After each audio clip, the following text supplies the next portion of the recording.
When Arknights released their new character, Yu, I, as a fiber artist, was drawn immediately to his headband and wanted to recreate it. It may seem simple, but his headband represents a summation of, essentially, thousands of years of development in Chinese resist dyeing techniques.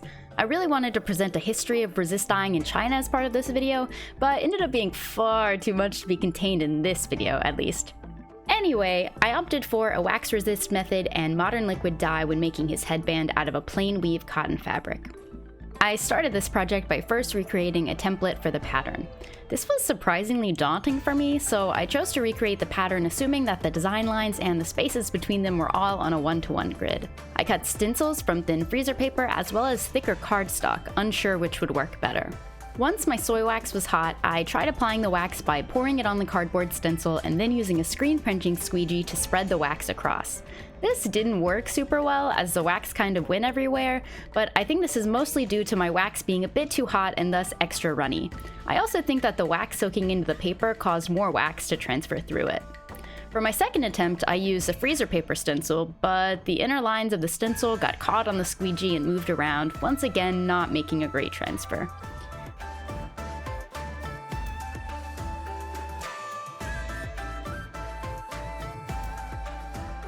At this point, I decided that using a squeegee probably wasn't a good idea and decided to apply the wax by hand. I think a brush would have been best here, but I didn't have any small ones with me and instead used a silicone-tipped modeling tool.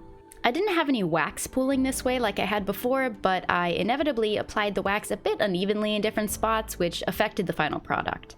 I did have to repeat the process on the back of the fabric with this method, but I think this was more so the fault of the wax temperature than the method of application. The wax temperature affects how much the wax penetrates through the fabric, and I was struggling to keep the wax at a consistent temperature that wasn't too hot nor too cold. With the wax applied, it's finally time for the dye. I pre-soaked the piece in cold water first, as wet fabric will absorb dye more evenly.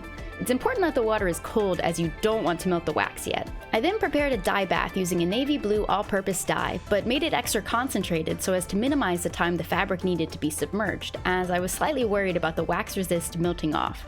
After adding my fabric, it was indeed immediately apparent that my dye bath was too hot for the wax I was using and the wax started floating to the top of the pot.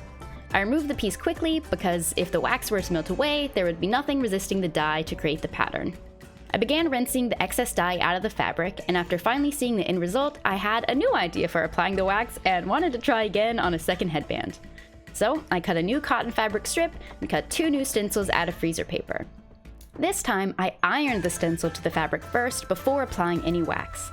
Freezer paper is frequently used in crafts for things like this, as heating up the plastic coating will make it tacky enough to adhere to things like fabric, and then can be peeled off later. With the stencil adhered, the cutouts didn't shift around during squeegeeing, and I was able to get much sharper lines of wax. I did get a fair amount of wax leaking underneath the stencil, but I was still really happy with the sharp, crisp lines over my previous attempt. The dye bath had cooled down a lot by now, which you can actually see by all of the solidified wax pieces floating on the top. Now I was able to add my second piece to the dye bath without worrying about melting the wax off. I didn't fully rinse out all of the dye from the fabric at this point because I did not want to send a bunch of wax down my drain, and first ironed out the wax between sheets of plain paper. After a long rinse and another iron, the pieces just need to be hemmed.